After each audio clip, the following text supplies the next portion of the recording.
I started to take more responsibility, become, like more like a team lead position, it was hard for me to let go, and it was difficult to learn how to delegate.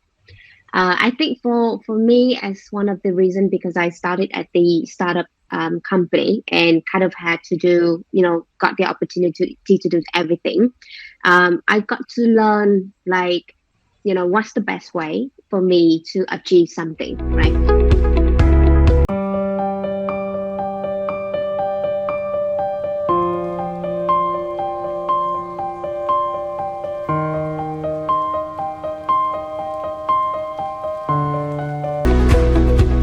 So this one I want to move to about I want to hear a little bit about journey related thing in this one.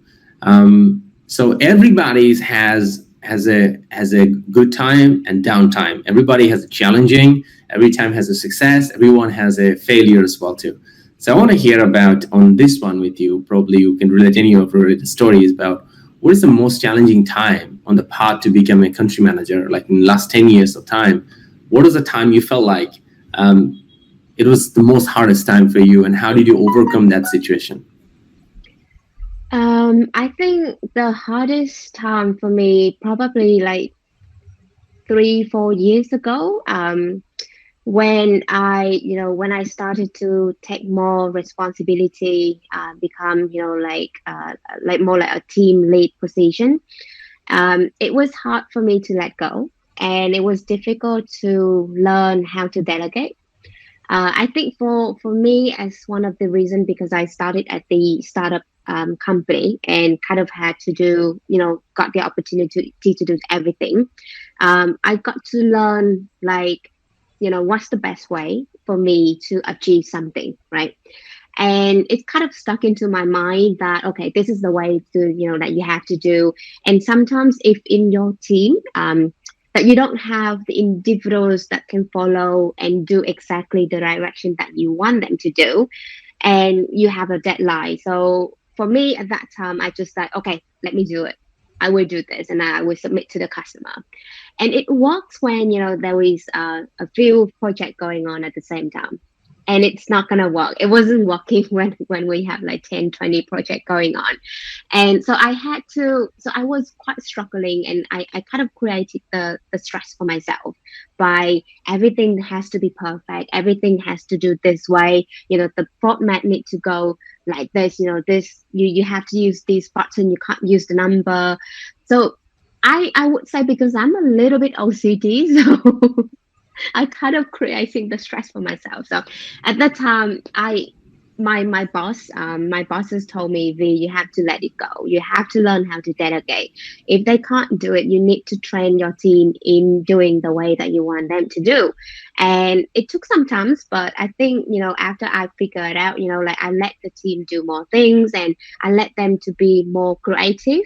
We found out more ways that we can achieve the same outcome, but different directions, and I mean, it's still right now, I'm still, struggling to delegate sometimes, but it's just, we as person, we only have, certain hours of the day. We don't have 48 hours to do all of the work. So as a leader, that is my challenge. And it's still something that I'm learning every day to overcome it. All right.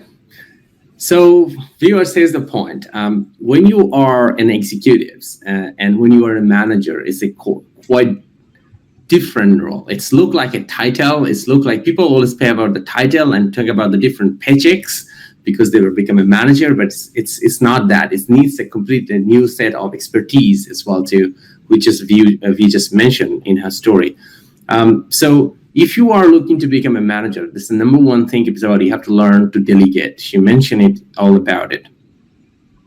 And you got to be very careful about this word called perfectionist. If you really, this is like a famous thing is about people go to the job interview and people asking them, tell me about one of the weaknesses. And a lot of people would say, I'm a kind of perfectionist. I like to go deep dive and I keep doing it and that things keep going on. But actually, if you look in very deep dive inside, the perfectionist comes from insecurity. So that means you have to look into your insecurity, and you have to understand that when you're trying to be an unprofessionist, it's coming from insecurity. So understand that what is making you insecure and work on it. If it's your team confidence, your team levels, or if your own ability, work on it and improve it.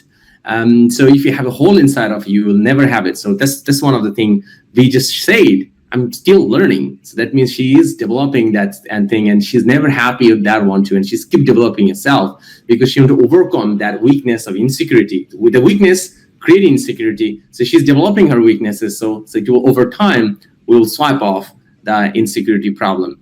So with this one, then 4.1 is about you need to train your team and build the right team. Only the training aspects and the right team will come forward. I mean, you could keep hiring the best people, but if you don't train them forward, you will not be able to engage and you will not have the right team. So that one. The last one she mentioned is very valuable as well too, is about trust your team. It's have to, because every team works. The core is about the trust. If you don't trust them, you will not be able to build them as a team. They will be always like individuals. Like think about the football match, the Barcelona. They don't score. They pass the ball, and they pass the ball with the trust that the second team member is going to put the ball somewhere, so it will be taking them one step forward to scoring another point, which is a goal. So thank you, V. Those are very valuable point from your story. I think a lot of viewers are getting a lot of value out of it.